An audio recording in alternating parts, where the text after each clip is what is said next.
BCS. Welcome to the knife store, where we sell knives. What can I interest you in today?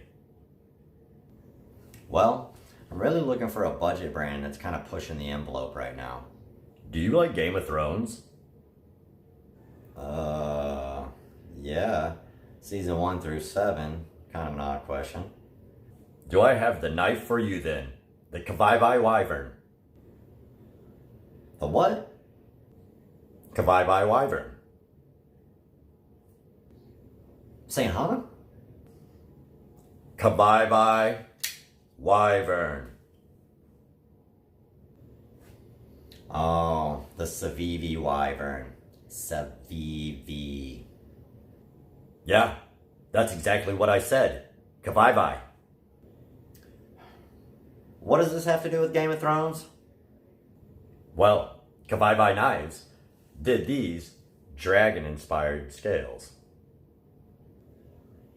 That's actually pretty cool, but the way you say Civivi is going to kill me. What's wrong with the way I say Civivi Knives?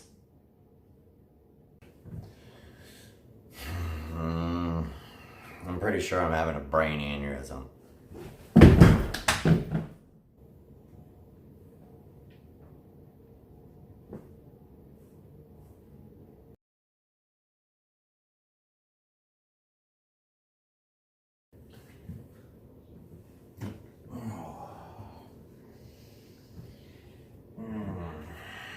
That sales guy is going to be the death of me.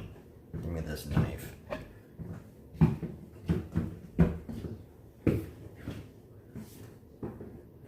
Civivi. Hey, what's going on, BCS Army? Justin from Blue Collar Survival, and it's time for another review.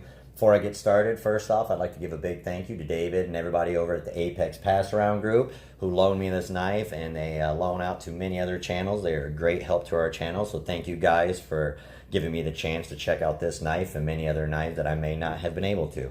And also, before I get started, this is something I'd like to share. It's something pretty cool that came in the mail for me this week.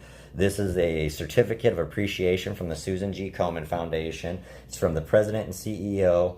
And it was sent to me in appreciation for last year's hashtag Beardo challenge that I did, where I raised just over $1,100 in 2 weeks for the Susan G. Komen Foundation for breast cancer awareness.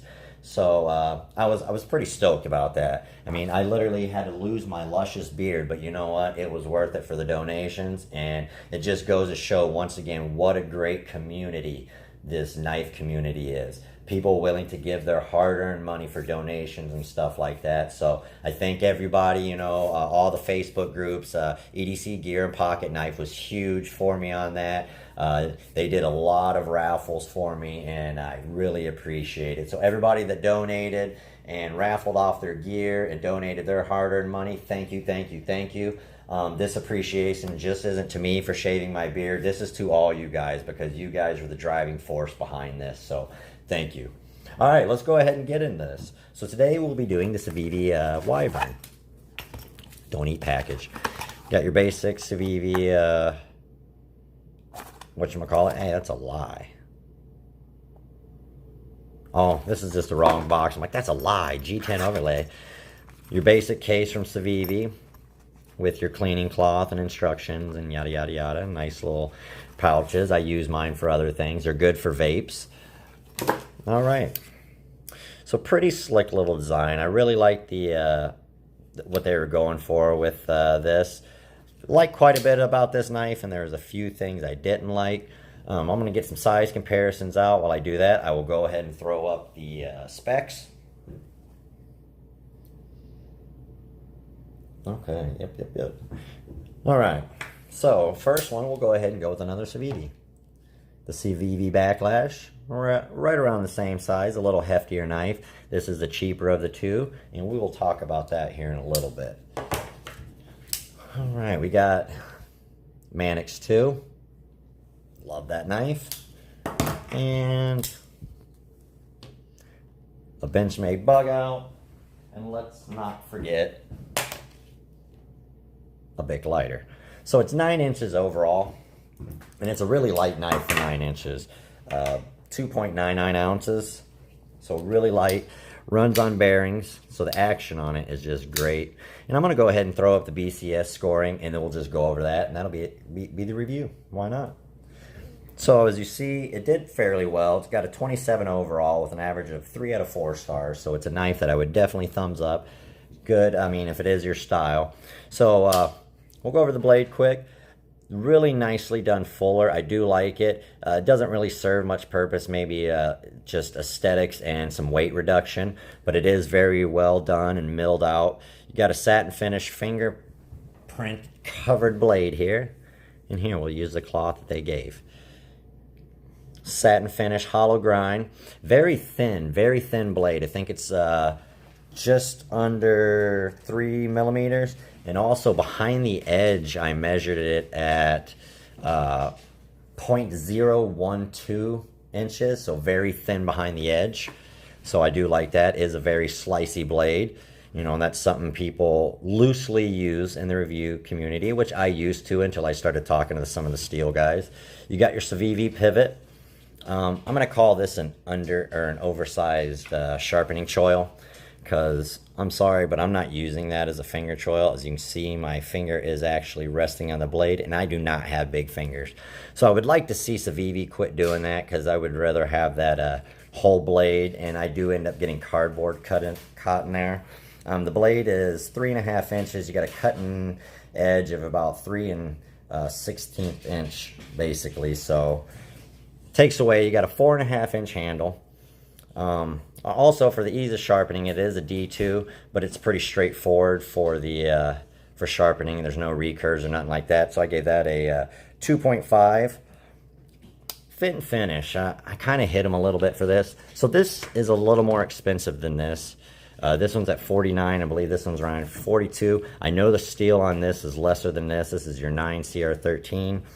Which got around just under 58 on the HRC, and this one actually tested on the HRC on the PMI charts, which down below I will put a link to the Rockwell that we've done testing on. David has put together, an LTK and all those other guys. I've just contributed knives. I haven't done any information, just contributed knives.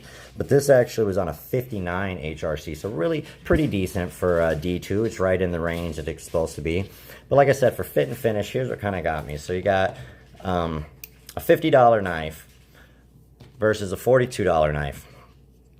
Your $50 knife has FRN handle, very plasticky. Yeah, cool design on it, very plasticky.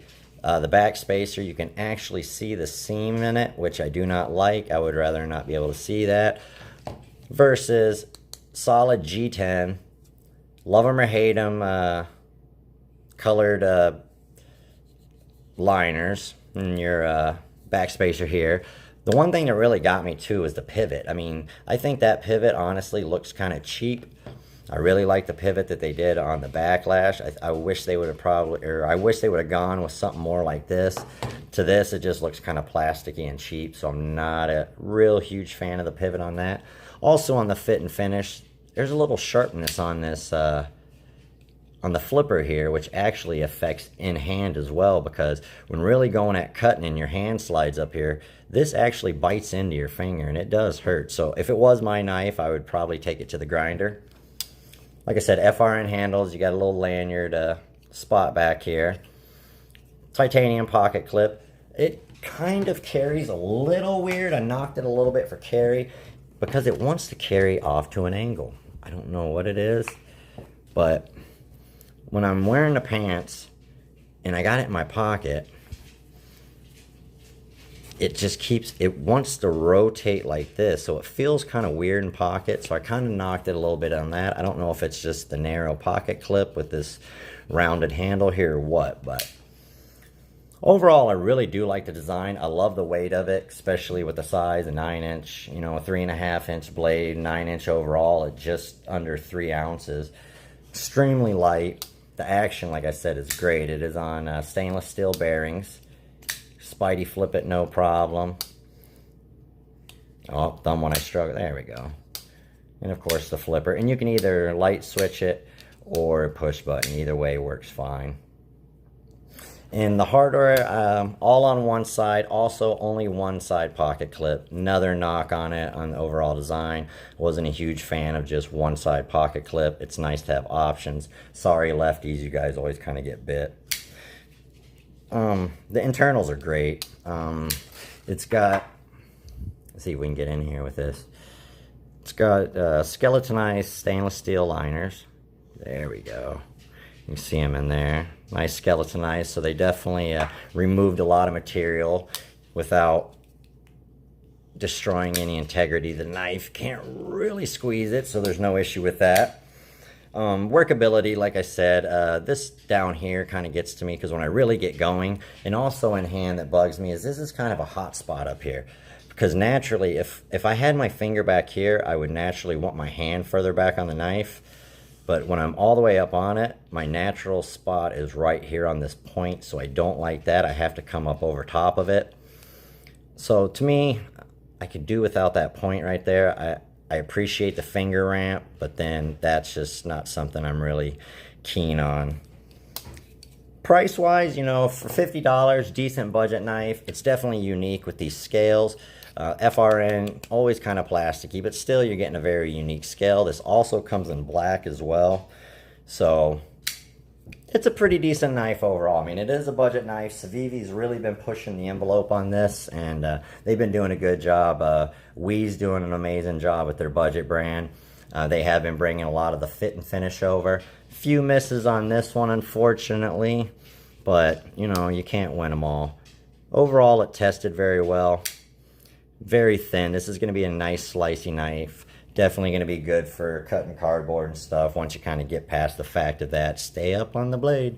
Because I got several times, because when I really get going, I start coming back on the blade and I end up catching in there. But alright guys, well that's all I really got on this. Overall, like I said, really good knife. I would recommend it if you're looking for a decent, unique budget blade.